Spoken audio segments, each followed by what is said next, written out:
ರಶ್ಮಿಕಾ ಮಂದಣ್ಣ ಅವರ ಜೀವನದಲ್ಲಿ ಎಲ್ಲವೂ ಅವರು ಅಂದುಕೊಂಡಂತೆ ಆಗ್ತಾ ಇದೆ. ಅವರು ನಟಿಸಿದಂತಹ ಸಿನಿಮಾಗಳು ಯಶಸ್ಸು ಕಾಣಿಸ್ತಾ ಇದೆ. ಈ ಕಡೆ ಅವರ ವೈಯಕ್ತಿಕ ಜೀವನದಲ್ಲಿ ಅವರ ಲವ್ ಲೈಫ್ ಕೂಡ ಚೆನ್ನಾಗಿ ನಡೀತಾ ಇದೆ. ಇದೆಲ್ಲದರ ನಡುವೆ ಇತ್ತೀಚೆಗೆ ಕುಬೇರ ಸಿನಿಮಾ ರಿಲೀಸ್ ಆಯಿತು. ಈ ಸಿನಿಮಾ ಕೂಡ 100 ಕೋಟಿ ರೂಪಾಯಿ ಕ್ಲಬ್ ಸೇರಿದೆ. ಇದೇ ಖುಷಿಯಲ್ಲಿ ಅವರು ಮತ್ತೊಂದು ಸಿನಿಮಾವನ್ನು ಘೋಷಣೆ ಮಾಡೋದಕ್ಕೆ ರೆಡಿಯಾಗಿದ್ದಾರೆ. ಈ ಚಿತ್ರದಲ್ಲಿ ರಶ್ಮಿಕಾ ಮಂದಣ್ಣ ಅವರದ್ದು ವಾರಿಯರ್ ಅವತಾರ. ಈ ಚಿತ್ರದ ಟೈಟಲ್ ಜೂನ್ 27ರಂದು ಅನೌನ್ಸ್ ಆಗಲಿದೆ ಅನ್ನುವ ಮಾಹಿತಿ ಸಿಕ್ಕಿದೆ.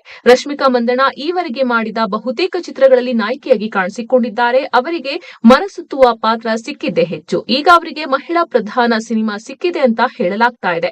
ಸದ್ಯ ಅಸ್ಪಷ್ಟವಾದ ಪೋಸ್ಟರ್ ಒಂದನ್ನ ರಿಲೀಸ್ ಮಾಡಲಾಗಿದೆ. ಈ ಪೋಸ್ಟರ್ ಸಾಕಷ್ಟು ಗಮನ ಸೆಳೀತಾ ಇದೆ. ಕಾಡಿನ ಮಧ್ಯೆ ರಶ್ಮಿಕಾ ನಿಂತಿದ್ದಾರೆ. ಅವರು ವಾರಿಯರ್ ರೀತಿ ಕಾಣಿಸ್ತಿದ್ದಾರೆ. ಅವರ ಕೈಯಲ್ಲಿ ಯಾವುದೋ ಒಂದು ಆಯುಧದ ರೀತಿಯ ವಸ್ತುವಿದೆ.